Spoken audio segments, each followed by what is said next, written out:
Oh boy. And I want to give a big shout out to my man. I'm sorry, forgive me, brother. I don't have your email in front of me.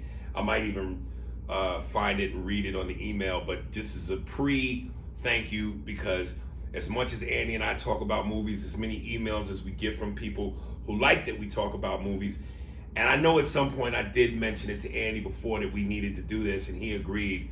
It's just one of those things that just slipped through the cracks, but I got an email from somebody that said, dude, as much as you guys talk about movies, how could you not cover horror movies in the era that was 80s, 90s? And I was like, dude, my bad. So we are going to talk about mainly Freddy versus Jason, but you got to mention the three icons: Freddy, Jason, Mike Myers. Do you throw Leatherface in there? Man, I mean, it's. I don't think it's as big, but it's on the outskirts of it. Yeah. Because Andy and I have both watched. Children of the Corn have to be in there. Okay, so here's what I was getting to. On one of these documentaries, there's two great documentaries that you can find on Amazon Prime.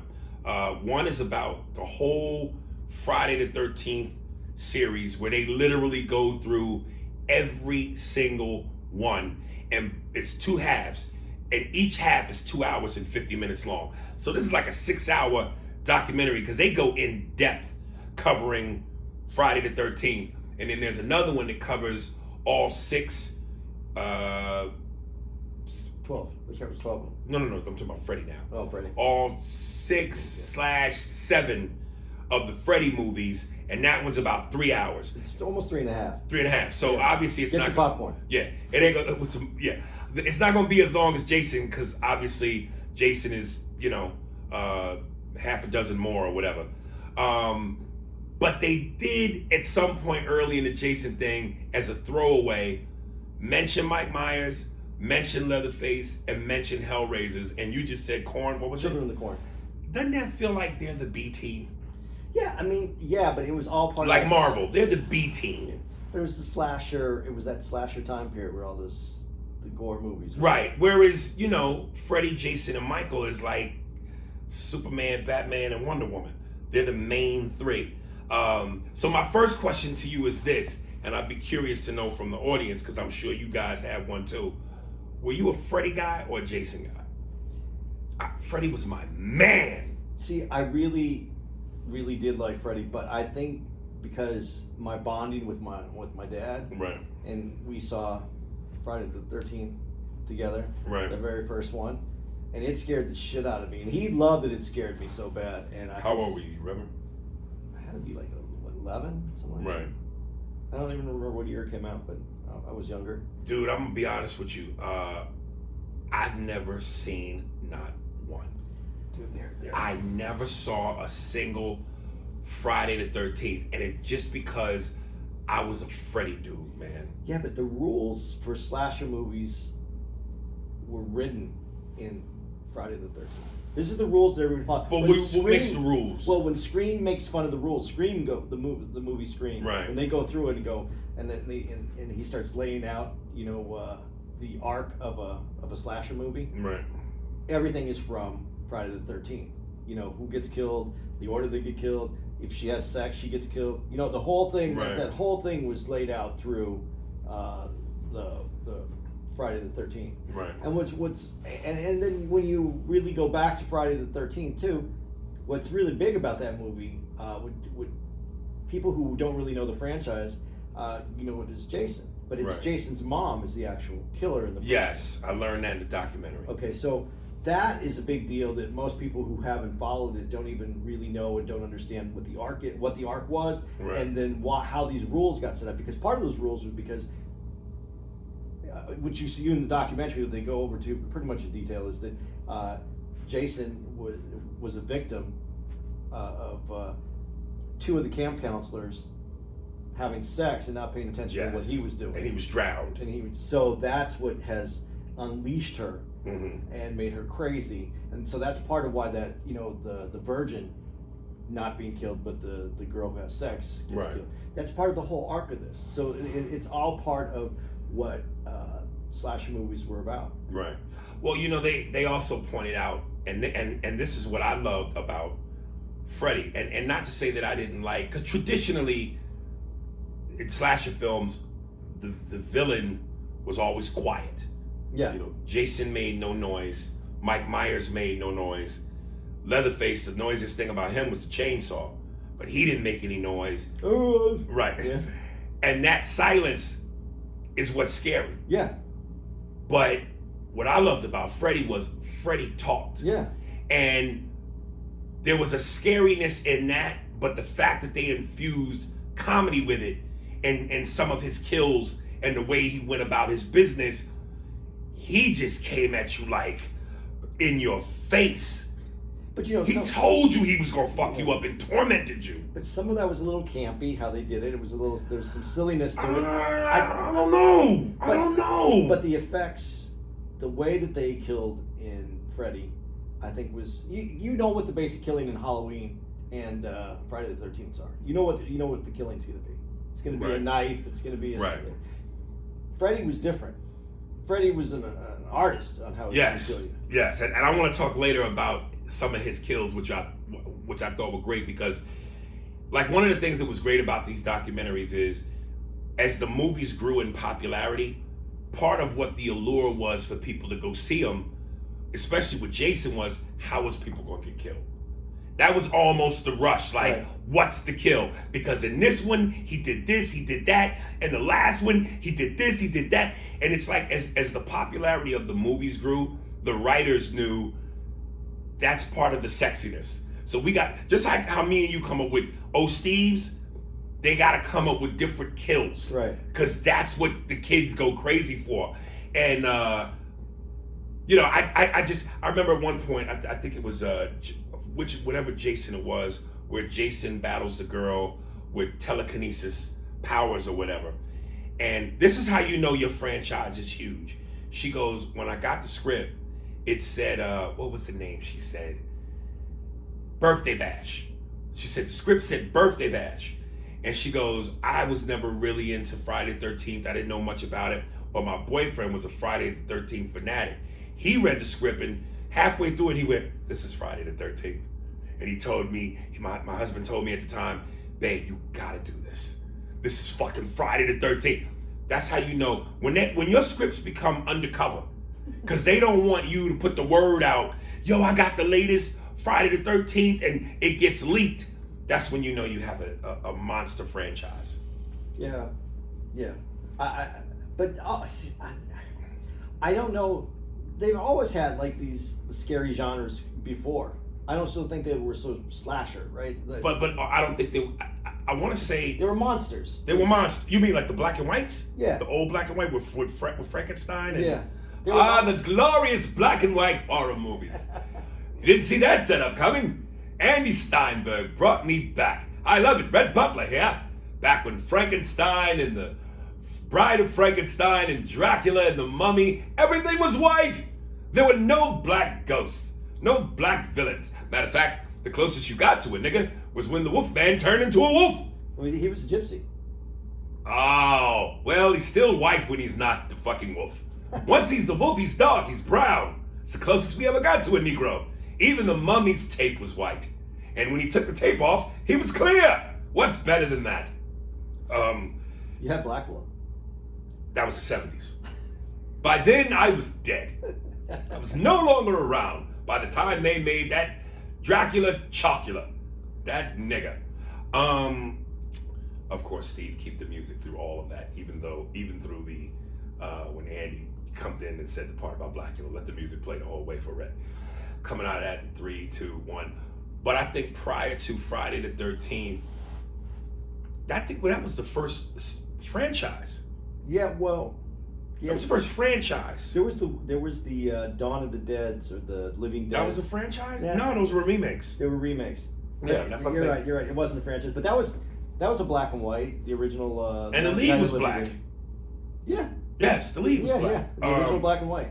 No wonder it wasn't a franchise. They wasn't trying to put money in a nigga pocket regularly. But it was the first franchise. And dude, I gotta tell you, I've seen so many of these documentaries, whether it's Jason, Freddy, I remember I saw one about Caddyshack. What's that other big comedy? I want to say Stripes, but some of these movies, Jaws.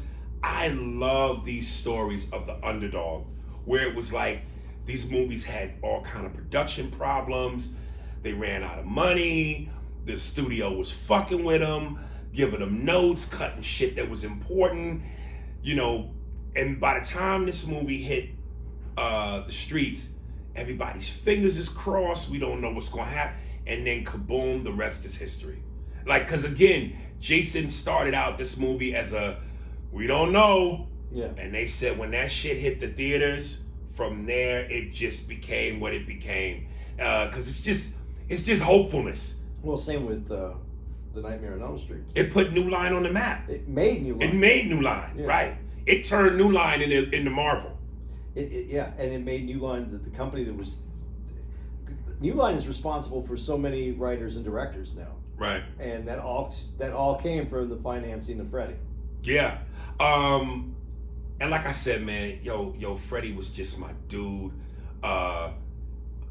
You know, whether it was the scene with the first one where Nancy's in the tub and his hand is coming out of the suds, when she's on the phone and his mouthpiece and his tongue comes through the mouthpiece and tries to tongue her, Johnny Depp going through the bed. I mean, it just the way he killed with some shit you had just never seen before. And even that story, the backstory, he's a child molester. And the parents... That's the thing that I'm surprised actually allowed that to... That was the 80s, baby. Yeah. You could do that shit then. You think that would fly now? I think it would be tough to start your lead character off as a child molester. Yeah. Right. And then let him come into children's dreams. Right. Even Wes Craven in the documentary, when he tells the story how Freddy came up, and he goes, I was a kid and I was in my bedroom and I looked out this window and there was this old, disheveled, kind of wino looking dude who walked past my window, and he goes, the dude could feel my gaze on him. Yeah. And he just turned and looked and he did this face, like a Freddy face. And he goes, I was scared and I jumped back and I got out of the range of the window. I waited for a couple of beats. Then this is the creepy part.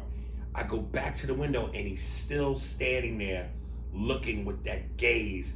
Then he kind of says some disheveled shit to himself, mumbles, and walks off.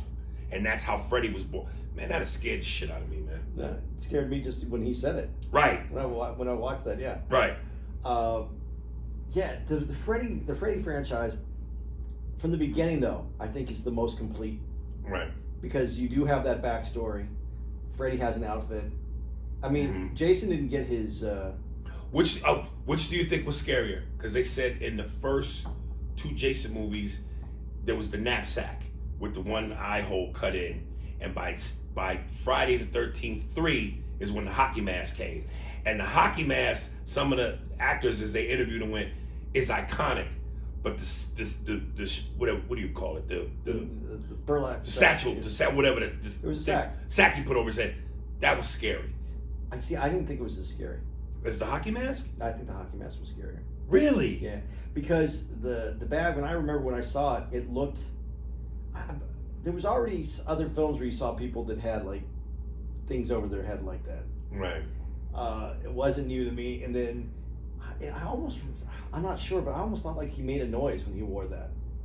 The bag? Yeah. See, I don't know. I never saw it. I don't remember, and I didn't. For getting ready for this, guys, I did not watch all the Friday the 13th. I did watch the right. But you mean in life? Oh no, I have seen almost all of them. Right. Okay. But I just didn't see. I just didn't sit there and watch it. Right. I watched that documentary, but it just wasn't as scary to me because it was just like it was a dude. Now it's a dude in a sack, in some sack that was laying in the barn. Right. That hockey mask, that's icon. When we talk about Friday the 13th, I don't even remember the guy in the bag. As soon as you say that, I picture the hockey mask, and it's just it just goes. Well, there were a few times, and I think some of the episodes where he actually showed his face. Well, yeah, as disheveled as it was. His mask, and the bad hair, and the right, yeah. It's almost like the Goonies. Hey, you guys. Let me ask you this, man. And see, now this is why I wish I had seen them, but I kind of get the sense. It feels like, and this is for all these movies, Nightmare and Friday. The first one is always the piece of resistance. It's the purest. It's the darkest. It's the greatest because it's the first one. All the chips were pushed to the center of the table to get this right. Then as they progress, at some point the wheels start to fall off. Yeah. What Friday was it that made you go, oh shit, they're slipping now? You know, I don't even remember which number it was, but it was it had to be like right around I want to say 7. They got that far before you thought? I love those movies, man. They were all right. So I would say I think I stopped watching them like going to the theaters right to see them around 6 or 7. Okay. They were good, but I wasn't like it was the same thing. It was the same right. thing. Freddy was different because there's always sexual innuendo to Freddy. There's different levels of Freddy. Right. You know, like you said, when his hand comes up in the bathtub. There's even, and then you have to remember though that he was a pedophile. So that if you remember that he's a pedophile while the movie's going on, it ruins the movie. Well, here's the thing: it's not like that was the story, that was the backstory, but it wasn't like this was a horror series where you saw him really trying to kill kids and fuck with kids. Yeah. He was going after teenagers. Because remember, the backstory is he was going after the children of the parents that killed him. Right. So they're kids. Yeah. And trust, whether it's back then or now. And I want to say maybe there'll be one day, because everything happens at some point where you'll see that movie. But children are such off limits. I don't know that you'll ever be able to show children getting fucked up. But for me, it's like this. I thought one. I'm gonna say what my greatest one is. One, for all the reasons that I just said, in terms of the purity. This is Freddy. Freddy. Okay. One was dope. The greatest of all of them, 3. You think 3 is? Dream Warriors was the 72 and 10 Bulls. I really liked 1. 2 was weird. Which we'll hit on after that. 3 was good. 3 was good. And what's better than 3? Probably. If not 1. 1 or 3. But and that's really all these movies after 3 kind of top out though, really. Yes, because I was gonna say I think it was Dream Catcher was 4 and Dream Child was 5, which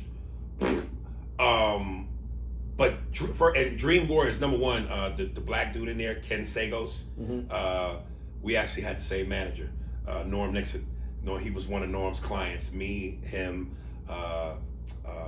Carlos Mencia, and AJ Sanders were all Norm's clients at the time. But my big shout out to my man Ken Sagos. But I just like that whole, in terms of Freddy's kills, that's when it was fun. Because Ken Sago was the tough guy. I thought one of the coolest kills ever was the chick who was the drug addict. Yeah. And had the mouths on her arm. And then Freddy with the hands of hypodermic needles. I want to get high. And sticks them in her arm. What a rush. Like, dude. Yeah, that was kind of what made, I think that is what made Freddy the cool one. Right. Shit like that. Yeah. The fucking puppet where he grabbed the girl, she was in his mouth, and he came up from the floor, and he was like a large worm. Yeah. The one chick who was like, didn't want to fall asleep, so she kept burning herself with cigarettes. Yeah. She's in the TV room, and Freddy slices Zsa Zsa Gabor, and when she goes up to the TV, his arms come out, grab her, his head comes out the top. Welcome to prime time, bitch. Slams her head in the TV, and dude, 2 more. The one where the one kid is asleep, and he turns into a puppet. Yeah. And he fucking, and that was, and you know, again, I'm not, for somebody, like, the older I get, I can't do blood, man. I get queasy. I don't like over the top. I don't like gory movies. But that scene where he slices the dude's veins, near the legs and the arms, and then pulls the veins out and uses them like a puppeteer. Oh, Jesus, when they cut to that nigga's feet and the vein at the feet. Oh, that was, but again, cool shit. And this is all before CGI. Yes. So this is all stop animation. Yes. And of course, again, 80s, baby. This is when I was in my pubescent years. Nigga, the scene with the nurse, with Joey, the dude who can't talk. Nigga, them titties. Oh, goodness. They belong in the Titty Hall of Fame, right near Apollonia and Lake Minnetonka. See, honestly, that was one of the greatest things about the 80s, is that you were always going to get always at least one set of titties in every movie. Dude, when she did the thing where she tied his arms and ankles to the bed by spitting her tongue out. And here's what's great, what you didn't know until you saw the Freddy documentary. Remember the part where they said they wanted, the illusion that they were going to go for was to pretend that was Freddy, which it was, but they shot her from the neck up. They made her look like Freddy. Yeah. With her tits out. And they just thought that was too weird. It was weird looking. Did you see it? I did. No. You didn't think it was? No, here's what I think they should have did, was let Robert Englund be Robert Englund as Freddy with the shit on, but give him prosthetic titties. I just think the best is you just could have turned it into Robert Englund. Which they did. Yeah. That was the best to me, because that was too weird. It's too weird looking. Did you know that they said in the documentary that the Welcome to Primetime bitch was Robert Englund's? He improvised that. Yeah. And you know what? Here's what I love too. And this is such a huge standing ovation to talent, because sometimes, and this is what I hate about this business, people who are not creative, and I've said this before, basically the power people, the producers, some of the directors, some of the network people, the studio heads, they can get in the way. And they have a tendency to go, well, because I'm the producer or the director, or I run the network. Just because you got a high-powered paying job doesn't mean you should call creative shots. Like, stay your ass in the booth, motherfucker, and let the players play. When they thought, we don't need Robert Englund, and they said, let's hire an extra. Yeah, because Freddy's the thing. And they showed the screen test of the dude extra walking like Freddy, and they quickly realized, nah, Robert Englund is Freddy. Because he developed a character. It's a character. He developed a personality, and they knew immediately. They said, dude, if you don't hire him back, we're done. So it's just, sometimes I just wish the show business, sometimes I wish the business respected the show. Well, the business part, which is I thought funny, is they talk about making the Freddy movies throughout the whole documentary, and how they never had enough money to do the special effects. Right. Which were a big part of the movie. And if they're making all this money, how do you not have enough money for the special effects? Them the motherfuckers that want to be, Jerry Reinsdorf. You trying to Jerry Reinsdorf the game, nigga, break bread. Jesus. And another testament to that, in the documentary, again, they cover all 6 Freddy movies. They even covered a Wes Craven's Nightmare, which wasn't, it was still Robert Englund, but it was a separate. It wasn't on the same arc. It wasn't on the same arc. Dude, they didn't even cover the Freddy reboot. That's how horrible that piece of shit was. I didn't see that. Exactly. Did you? Do you remember it? No. They did a Freddy reboot, and they had a whole new dude play Freddy. Dude, when I tell you that shit was a disaster, the makeup, the way he looked, it looked like a plastic bag over his head just pulled back. Did you watch the TV show? No, I knew better than that. Because what I found interesting, though, and they didn't give him enough money for the TV show either. Right. That's what turned into Tales from the Crypt. All those people went over. Oh, really? Yeah, they went over and did Tales from the Crypt. Right. Which I liked. Yeah, but that's basically, they took the same Freddy character. They just made him the skeleton. Yeah, and he had all the cheesy lines that Freddy was doing and all. Right. It was basically the same thing. They just. And that, that's when the business also gets greedy.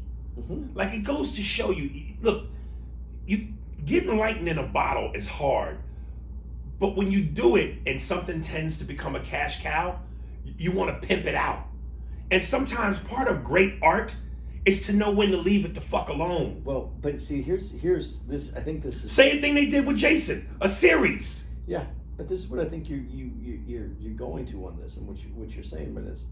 The business people only believe in business. They don't believe in art, because if you believed in art, you wouldn't think that the cash. You would know that it's not a cash cow. It's a golden goose. And as long as you feed the goose, it's going to keep laying the gold.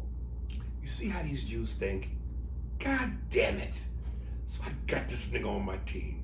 That was poetic, nigga. Yeah, everybody fucks up because they don't want to keep feeding it. You gotta feed it. It's gonna make you money. And you gotta respect the part of the show where if somebody like a Robert Englund is doing something that creatively is making this what this is, yo, don't slight this motherfucker, man. But not going against what I just said.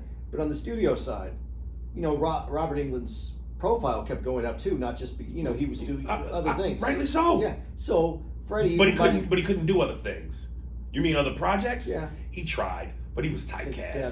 But he was. If you're gonna be in a typecast situation, it's like with who played George Costanza. I'm sorry, I forgot his name. George Alexander. Yeah. Jason Alexander. Jason Alexander. He said that in his last year when he was starting to make that ridiculous money. They were getting like $1 million an episode. Right.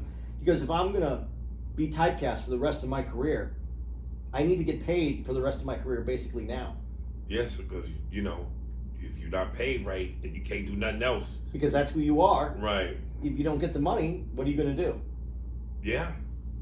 So I mean, on the studio side, I do see where there's a little bit of give and take, but when you got something that is art and it's succeeding, right? Like the Bulls, let them play until they can no longer succeed, right? Because which was that great line by Michael, and for somebody not to be a comedian, that was a great line. They want to rebuild. Chicago White Sox been rebuilding for 43 years. So yeah, I'm gonna get back to that, but I want to ask you this because we're already on this thing. That being said, as I'm watching the Jason documentary, the guy's name was Kane Hodder, who played Jason for movies 7, 8, 9, and 10. The wide guy, not tall, but wide. The wide guy. And, as they're interviewing the actors, so many of them said, and they kept saying this, he was Jason. He was the best Jason. He was Jason. He was the jumpsuit Jason. He was the one that had the uniform. He worked the character. Yes. Now this is where you can help me out, because this is where I'm going. Wait a minute.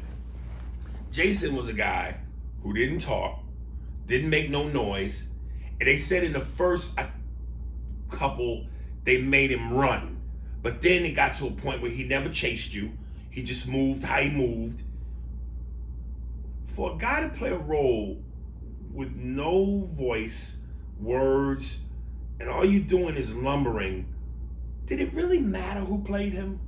I kind of think it does. I don't think it. What the fuck? Because you're projecting something that you want to have on that stage. So you're giving a silent performance that's no different from everybody else's silent performance, but somehow there's a difference? Well, okay, this is completely off what we're talking about these films, but I'm going to take it to acting and less words. Animal House, the movie Animal House with John Belushi. Yeah. They cut 90% of Belushi's lines from that movie. I didn't know that. Because they didn't want Belushi verbally acting. Really? They wanted him to be physically acting. And that character, fat and physical is always funny. Well, but remember that scene where he's going through the food line and he's getting the food, right? Or when he says what, and he doesn't. The only thing he says, "What am I now?" He takes the big, right, and the only line is, "What am I now?" And he punches his face. He goes, "A zit." Yeah. Get it? Right. Dude, you can establish more sometimes through the body language than you can through. But I would say the difference with that is you're still seeing someone's face. So with eyes and a face, sometimes you don't have to say shit. A look can get you a laugh. But he didn't even. But with the mask on, there's very little look. There's no look. You don't see nothing. So how if you put just a regular guy up there, who stood up there in a hockey mask and some overalls, you would laugh at that. You have to be someone who projects or commands some a fearfulness. Yeah, I guess. Based on those movies, it felt like what the spookiness was the circumstance. Well, it's when he surprise. would pop in, yeah. the surprise, him unexpectedly, you look over your, he's there. But here's why I did feel for Kane, because they said he did 7 through 10, and I think Friday the 13th 11 was Jason Takes. No, that wasn't it. Whatever one it was. It was Jason versus Freddy. Yes. Freddy versus Jason. Freddy versus Jason. And here's what's crazy. They said in the documentary this had long been in desire, like 20 years discussed for the idea of Freddy versus Jason, and it had been in development hell. It had just been collecting dust. Eventually, they were going to work its way to getting this done, but it took forever. But this was the big crescendo. This was the Super Bowl. This was two titans coming together. And Kane Hodder was like, here I am. I've through 7 through 10. Everyone, it was all unanimously agreed. I was the best Jason. I mentally prepared for that moment to be Freddy versus Jason. I worked hard for that moment. That was his dream, to be in that movie. But then the studio... it was the director. No, it wasn't the director. The Asian director. Remember, he said, whoever you want, it's your call. It was the studio. Okay. The studio wanted a different Jason.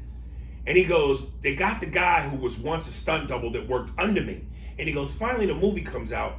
I'm in the theater and I'm watching the movie and I just went to myself, I was looking for a moment that made me go, oh, that's why. That's why they wanted someone new. Because he brought that to it. But he goes, I watched it and I went, he didn't do anything that I couldn't have done. And here's my thing. And this is why I go, people will say Aries is bitter. People will look at that guy and go, man, you jealous. Man, you just bitter. Why is it bitter for him to feel how I feel he has the right to feel? Listen, if I've gone to auditions I've gone to go see movies that I auditioned for and I didn't get it. And I've sat in the theater and watched who got it and I go, man, I could have did better than that. Well, I would have at least done that.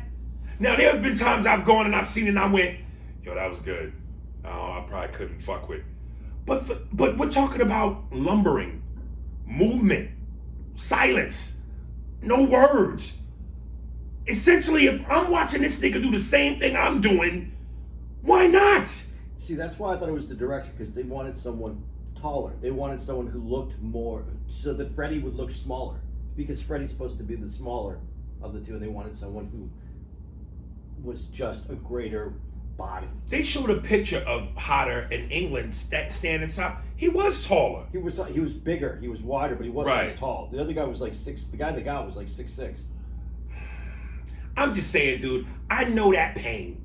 Yeah. That's gotta. You've been dreaming. You've been preparing. You've been wanting, and to have that happen, and then you look and go, okay. I don't blame him. It's crazy because again, people will label you bitter. No. They will label you envious. And he did the teaser. Right. The teaser for it. He's the hand that pulls. He's Freddy's hand that pulls Jason under the hockey mask. Yeah. Yeah. That was great marketing, by the way. Now I want to take it back to your Jewiness.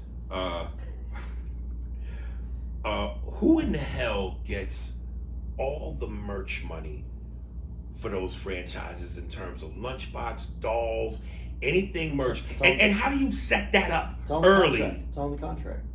For who? Like the creators? The creators, the people whose image they're using. Really? Everybody can get a piece of the merch deals. First Doesn't the studio get all the merch money? They used to, because the studio owned the movie and merch wasn't a big business. Merch wasn't millions of dollars like it is now. before the studio got it and went back to the studio. Star Wars was the big one because those were all basically unknown actors. Right. And no one thought Star Wars was going anywhere. But did the actors get that or George Lucas? I think George Lucas got it. Yeah, I don't think the actors got any of that. No, not until later. They had to renegotiate. Oh, So that's right, where you know, and people see these negotiations and the actor's getting all this money and he wants, that's what it's their image though, it's their likeness. It might be George Lucas's character, but it's still that other person's likeness. Right. So always set that shit up. You got to set that up in advance. But a lot of times they don't know that there's going to be a series. But and a lot of times how it works is from what I understand, because you know more about the business than I do. But from the merchandising part, what I understand is a lot of times they'll say, "Well, we'll pay you X amount of dollars, but we'll give you 2% of the merch or the merchandising part of the movie, right, and pay you X amount less." Right. And so then you have to bank on whether that movie's going to be good. And what people don't understand is, and you understand this is the easiest thing. You can have a great script and a great cast, and your director comes in, or your editor, director, and fuck it all up. Fuck it all up. Right. So you have to bank on that everything goes right. I'm going to give up this much money because if it works, right, I'm going to get this much more. But if it doesn't work, if it's not cut right, and which, unless it's kind of like a catch-22, unless you have that much creative control, like producer, you get final draft of edit, and all that shit. Unless you get that, you don't have the kind of control where you can be willing to bank on that kind of experiment, because you don't know, and they usually won't give you that kind of control unless you bring something to the table to get that. $20 million actors aren't getting that kind of control. I mean, it's very hard to get that kind of control over the movie, get script approval or you can if you've been doing it long enough. Like Tom Cruise had complete control of The Mummy, and he fucked that up. But he had that kind of power. But what's a lot of movies where the money's to be really made is in a new genre, because there is no merchandising for it. There's nothing like that's been done. Like, so Star Wars was the big one because they did that deal with Hasbro at the beginning. They didn't even have enough Star Wars figurines. That's why they were worth so much. Right. Because no one. I remember I saw that. Yeah. So that goes out, and those people, that's where you make money if you know something. But you know, like Transformers, they knew that was going to be huge. But there's certain genres that if you can catch on in the beginning, and you're one of those actors who isn't making a ton of money anyway, because they use new actors in a lot of these movies that don't have the budgets, right? And they're willing to give you less money for merchandising, you might want to roll the dice. Yeah. But you don't have money. See, this is the hard part. Everything is a catch-22. Yeah. Jesus, man. That's why this is an interesting business. Right. Did you notice in each of those movies, both Friday and Nightmare, it's almost crazy. You feel like a bad moment, but like as you was watching those Fridays, and so many of the cast members, particularly the women, said, yeah, if they was to do another Friday movie where all the women in his life that he killed or tried to kill or that survived came back and went after him, I'd do that in a minute. I bet your ass you would. You need a job, bitch.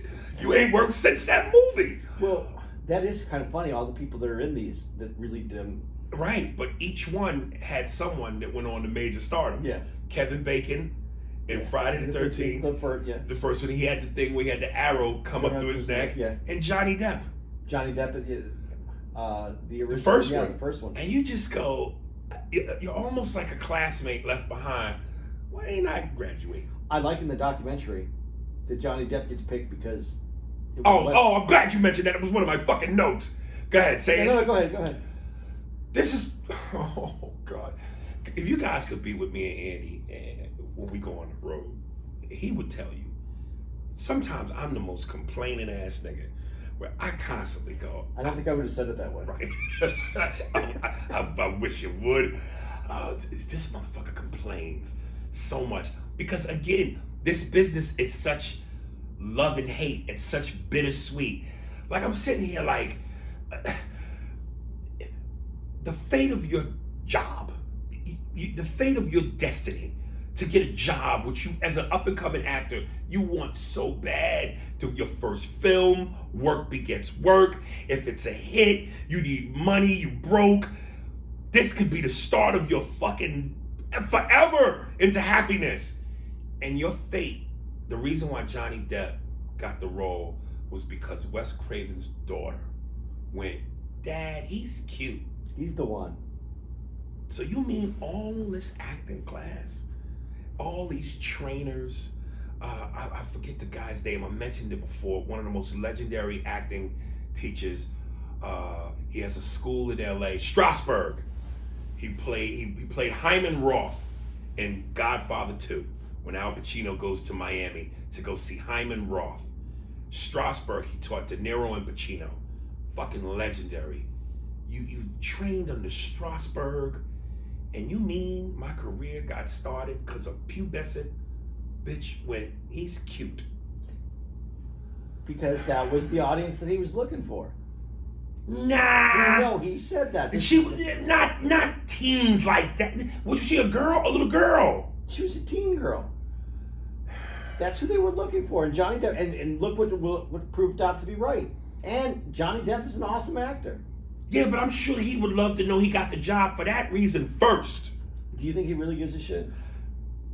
Because he wasn't... Probably not now. No, not even that, because he wasn't an actor. He was in a band.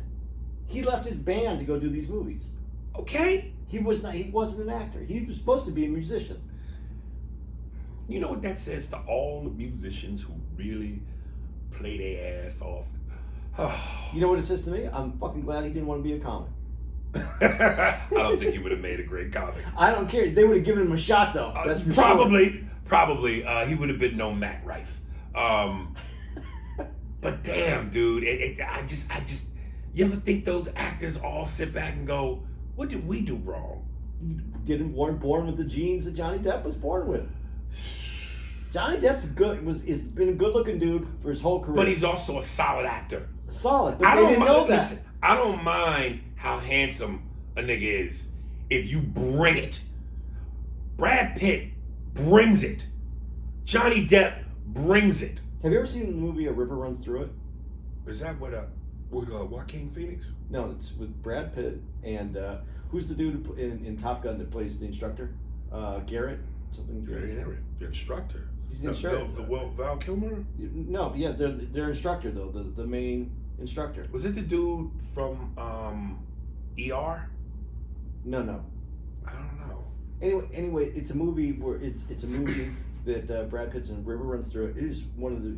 If you ever want to see Brad Pitt young, right, good looking, just young, good looking dude, not this big time actor, right, and watch someone act their ass off, watch that movie. Hey man, let me tell you, my two top Brad Pitt acting movies. Scarrett, something Scarrett. Scarrett. Yeah, I know Tom Scarrett. 7. It's in the box. And Legends of the Fall. Yeah. And Legends of the Fall.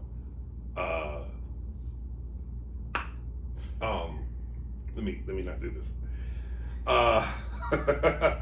Okay. And Corey Feldman was in one of the Jason movies. Oh yeah. Wow. Young Jason.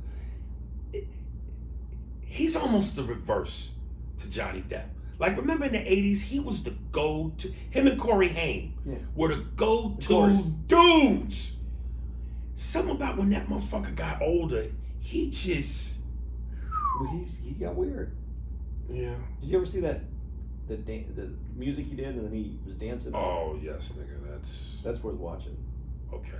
Yeah, no, I know. I put that up there with Snoop Dogg's audition. No, that's Snoop Dogg's audition. I did see it. You did see it? Yeah. Oh, man. That's horrendous. You know what? And the fact that he weighs 11 pounds. Not that he would ever hear this podcast, but he would have to go, man, those guys are right. If he went and saw that, he just has his commercials that he's doing right now are better than. Oh, man. Actually, those Martha Stewart commercials are pretty good. Yeah, it's comedy. Yeah. Comedy, you can almost be weird or whatever, And as long as the joke is there, And the timing. yeah. But drama, oh shit, He just moved his arm so nigga, weird. he turned a drama into a comedy.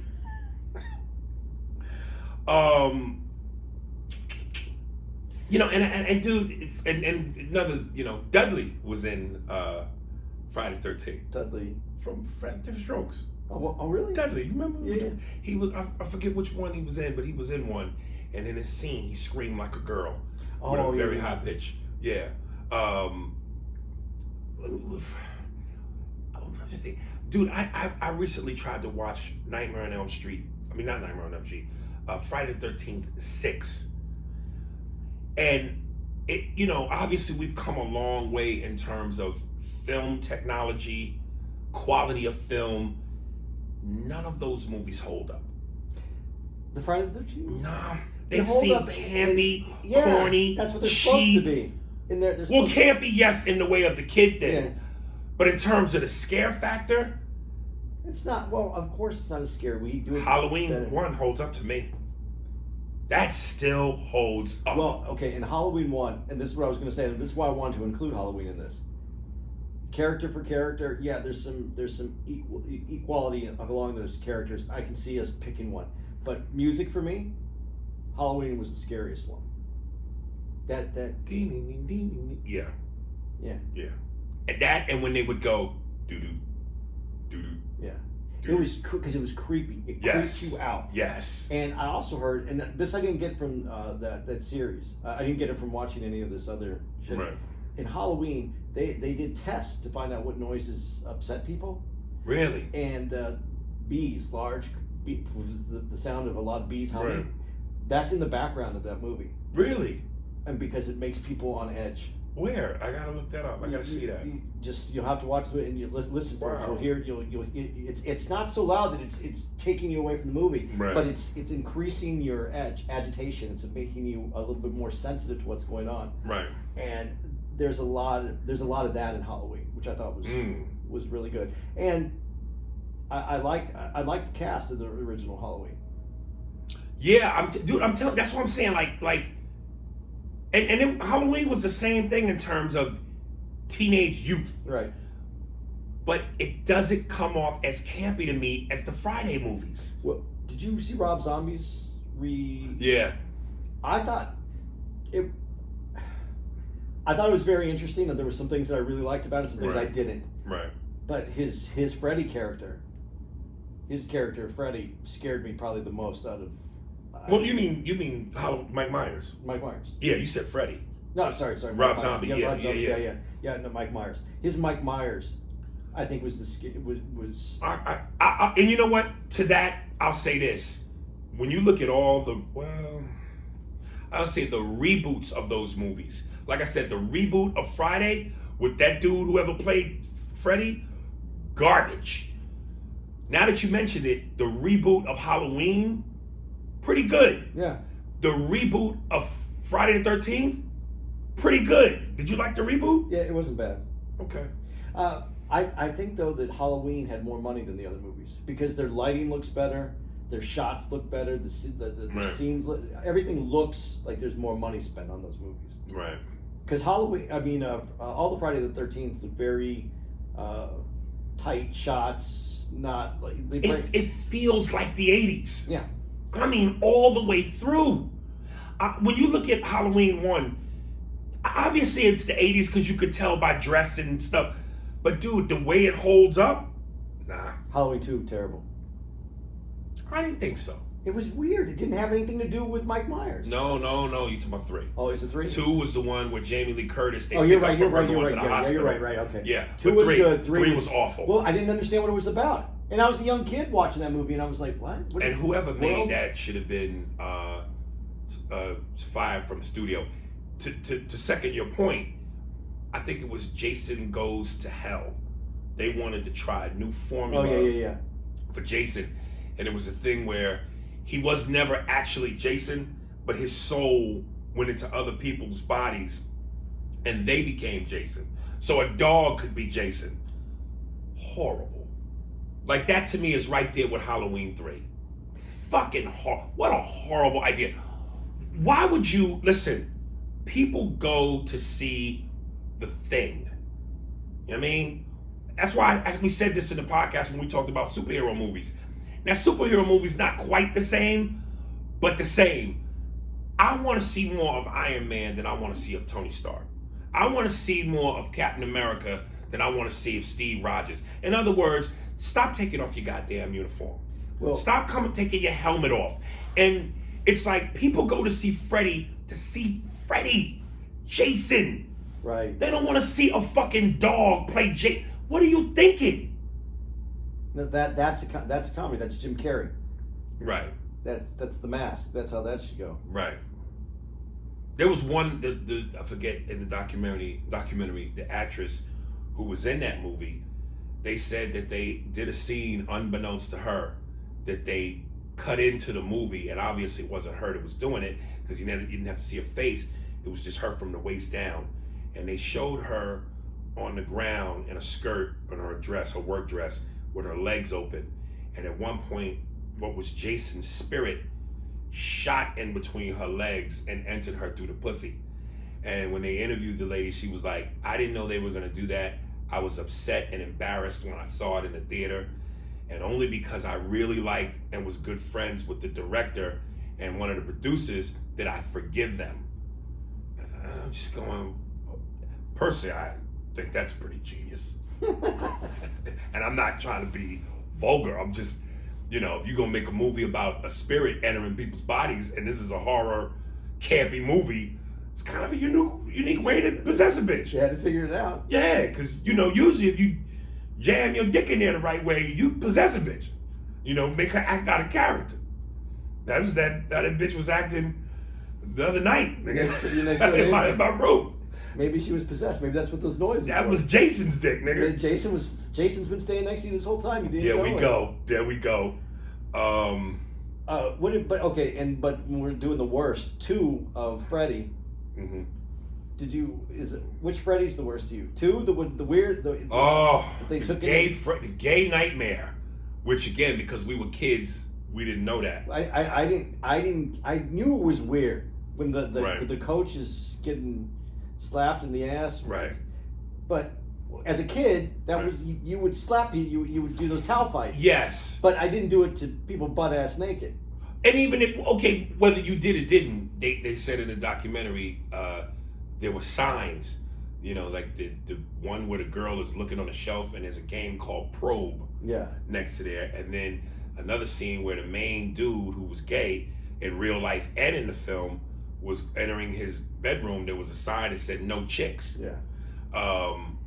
So it was there. It was intended. Right. And they said that movie did super well in Europe. Where they were into the erotic gay tones.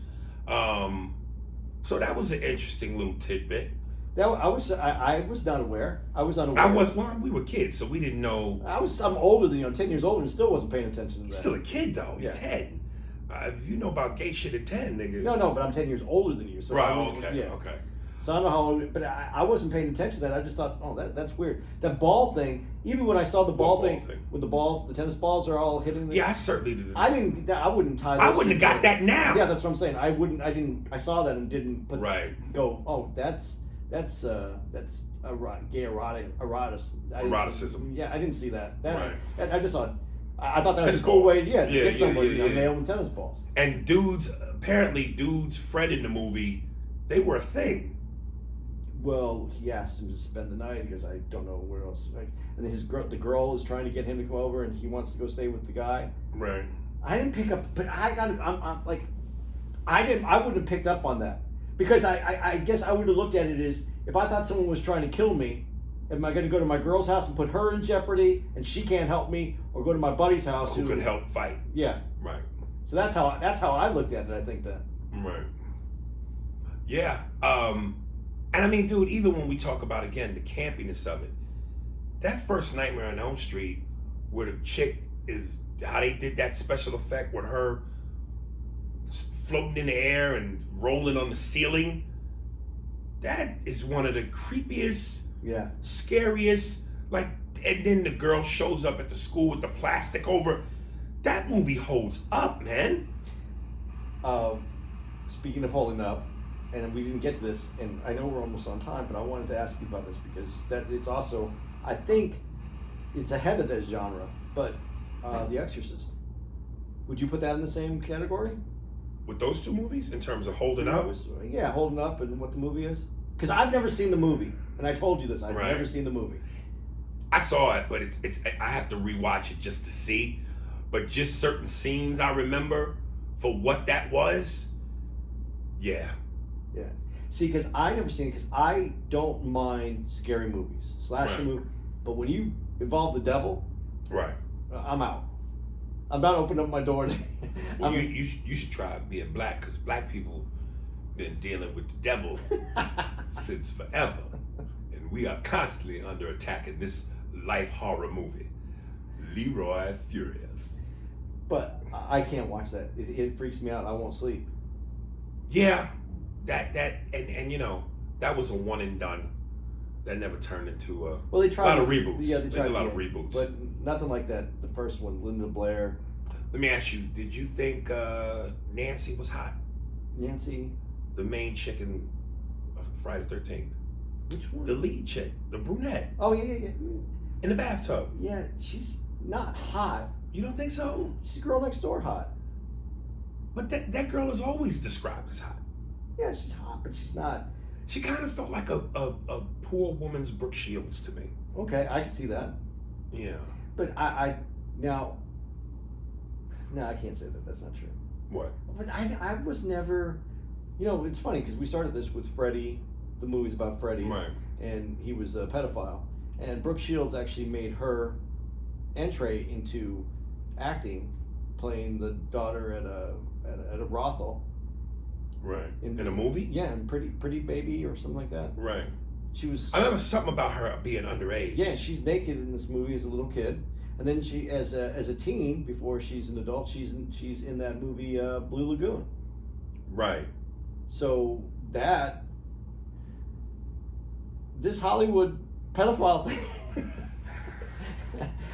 But it was a movie, I think it's called Pretty Baby, and I remember seeing. I saw it. I saw the movie when I was young. I was a kid. Right. And I saw it. There was no sexual overtones to me at that time because I was a little kid. I mean, even the fact that it was in a brothel, it's a brothel. But I separated the little kid character from the brothel because to me I didn't even understand the brothel completely. I mean, I got it. These women. Yeah, so many movies that you see as kids have sexual undertones that you just don't catch. Yeah. A lot of those Disney cartoons have some. That's because adults are making them. Right. So they're putting all that shit in there. But yeah, I didn't catch it that way. But yeah, but when you look back at that movie, and you have a little girl just running around for artistic sake, yeah, that was part of what the movie was about. But if you weren't watching it for artistic sake, right? That movie was made for someone else. All right, where we at? We're right there. All right. Well, I hope you enjoyed that, folks. Thank you again to my man who sent in the email, reminded us that we needed to get on our toes and cover some horror. Yeah, we gotta do some. We gotta address some more of these. There's good ones that we. Yeah. So for the record, Fred, you're a Jason guy. Yeah, probably just because of my relationship with where it came into my life. Yeah. Yeah, I'm Team Freddy. Let us know what you are. I had a Freddy doll though. You had a Freddy doll? The doll with the blades. Yeah. Oh, I had the glove. You had the glove? The first dude, I'm telling you. And here's what was wild. When they first came out, I had the glove, of course, with plastic blades. I wore that goddamn glove to school all day long. And I think 2 years later, I got a glove with real blades. Oh, no. Oh, nigga. I was a mess. Just that sound when you spread them fingers. Oh, that shit was so fucking cool, man. Yeah, I got the doll. Somebody gave it to me as a gift because I thought it was funny. Right. I thought it was the creepiest thing that I ever... I wouldn't want... My mother would take me to the Friday movies when they came out. Yeah? Oh, man, yeah, Friday. I will say this in parting. I think it's the fourth Friday, Dreamcatcher. That scene where one of the kills where the girl turns into a roach and her arms burst out of her arms, roach arms, and it's got the yellow... This is the Freddy movie. Freddy, yeah. mucus like pus. and she's in the Roach Motel boxes that Yeah. used to, and he's looking, and then the killer, he squashes the box, and all this goop, this creamy yellow goop comes out. It's why I won't eat eclairs today. Really? Yes. That's fun. Okay, really quickly, I know we're done, but the Saw movies. Remember, did you ever go to see the Saw I ones? saw the first two. Was Too it- much for me. Is that the one where she has to dive into the needles, the thing, Yeah, one of them. and to get the key? Yeah. Do you think that came from the Freddy movie with the? Some of it, I'm sure, was inspired. But I thought the first Saw movie was genius. But the more they made, the kills kept getting grosser. Yeah. Yeah, I can't. Yeah, they up the ante. Yeah, no, I can't take all that shit. All right, guys, we're out. I appreciate you listening to our little recap of our childhood. Yeah, Hits 101. Thanks Thank for you. listening. Appreciate you. Always, folks, keep fucking with me. There will be no sequel to this horror movie debate. Oh, on Hits 101, guys, too. We have tomorrow. We're gonna have a email episode. We do an email episode or some kind of Thursday episode. If you want to hear those, you just have to download us on your favorite podcast app. There it is, baby.